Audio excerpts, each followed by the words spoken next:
Avec Marinaro, avec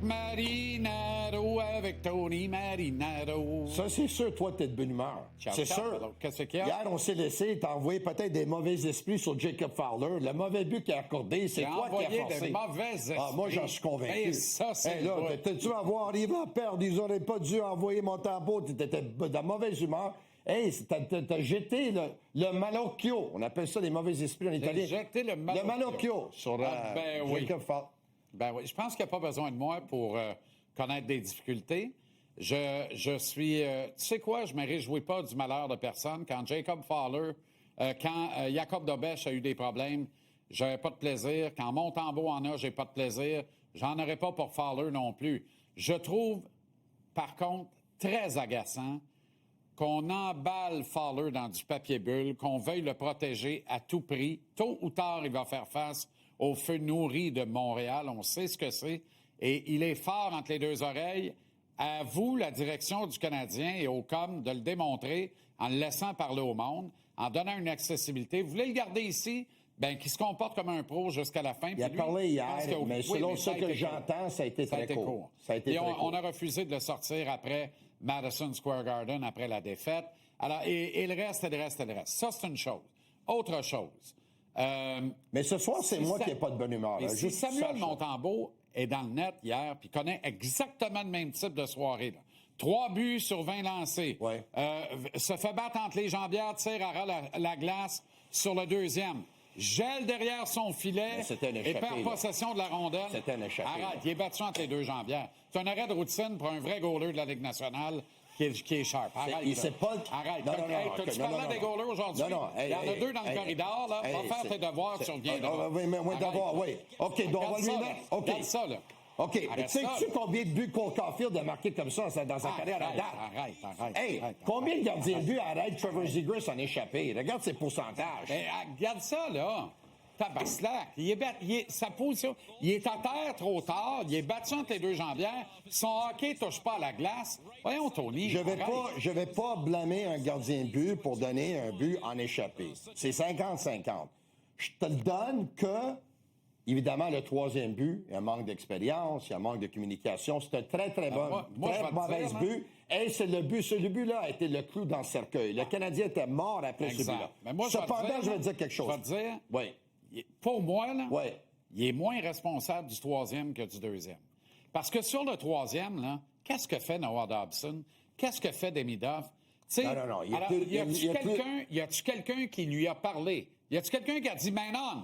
Tu sais, qui lui a dit... Il y a un manque de communication. Voyons donc. Il y a un manque de communication, mais lui, il va falloir qu'il soit plus alerte. Il va falloir qu'il prenne moins de temps avec la rondelle. Il va falloir qu'il passe la rondelle à son défenseur, même si on lui a pas dit maintenant. Un instant. Ultimement, l'erreur. Moi, ce soir, là, parce qu'on sait tous, on a regardé le match, on sait tous que Nick Suzuki a causé un revirement sur le premier but. C'est lui qui a fait le revirement. Demidov en a coûté un aussi. Demidov en a coûté le deuxième. Jacob Fowler a coûté le troisième. Ça, on le sait. Par contre, c'est moi qui suis un peu fâché ce soir, puis je vais te dire pourquoi.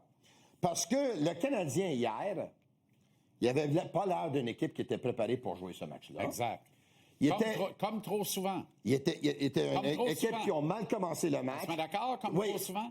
Martin Saint-Louis parle de constance. En a-t-il dans la préparation de l'équipe? Mais moi, je vais parler pour Martin ce soir, ou à Martin ce soir, s'il me regarde, c'est qu'on t'apprécie beaucoup. Par contre, moi, qu'est-ce que je ne comprends pas, c'est que ton équipe, après avoir battu les Oilers, tout le monde disait que c'était un des 3 victoires les plus convaincantes de la saison.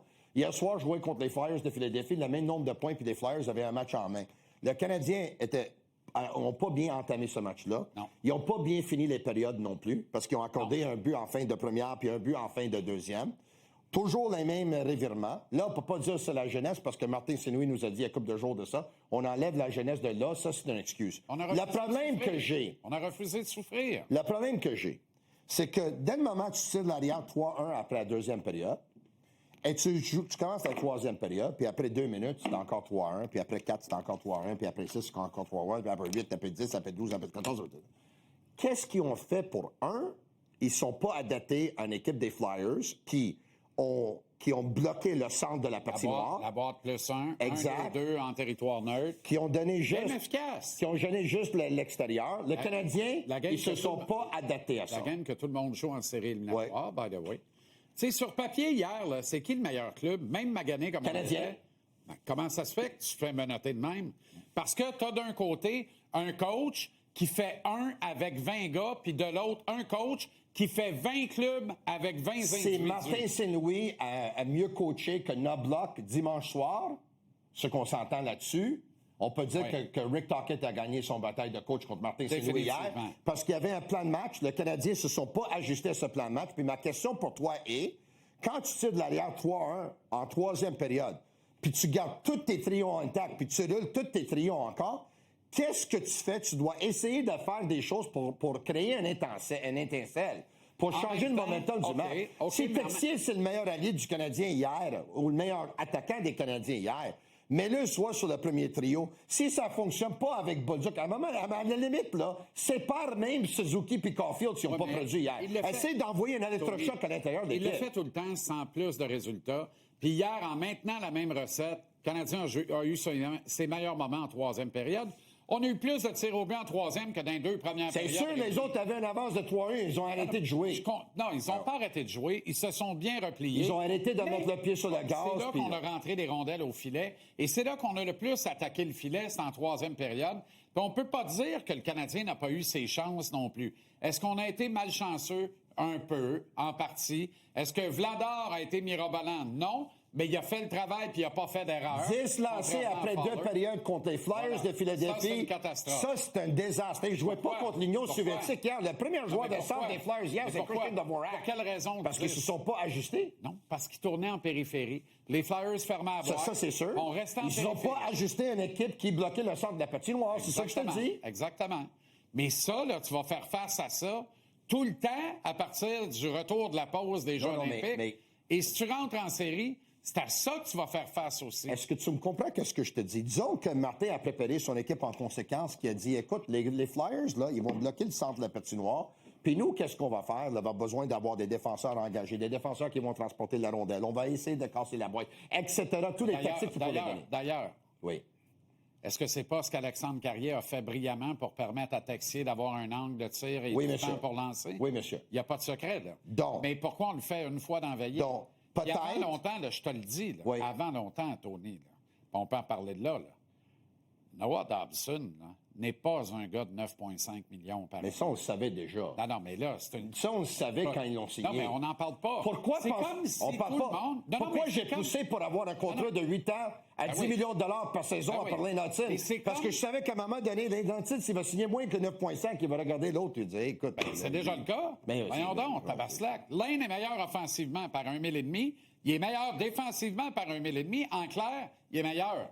Puis il est meilleur dans l'effort qu'il déploie aussi. Dobson n'a pas la toughness de son physique. Zéro. À grandeur et poids, pour grandeur et poids, Hudson est plus physique que Dobson. Ben, on le savait. Là où est-ce que Dobson... et Gorton ne le savaient là où est-ce que Dobson me déçoit... C'est une question. Mais je pense qu'il le savait aussi. Mais là où est-ce que Dobson me déçoit... Pourquoi il voulait un défenseur qui pouvait manger 25 minutes et il peut le manger. Là où il me déçoit, par exemple, il se doit d'être meilleur offensivement. Ben, le tir, on ne le voit pas. Les instincts offensifs, on ne les voit pas. Exact. Les entrées de zone, on ne les voit pas. Les percées, on ne les voit pas. On ne voit pas grand-chose. La créativité offensive, on ne le voit pas. Ça, c'est désolant. Mais encore une fois... Tu ne trouves pas qu'il y a comme une aura que les gens, là, qui... Très vindicatifs quand Bolduc ne score pas ou quand Montembeault a une mauvaise soirée...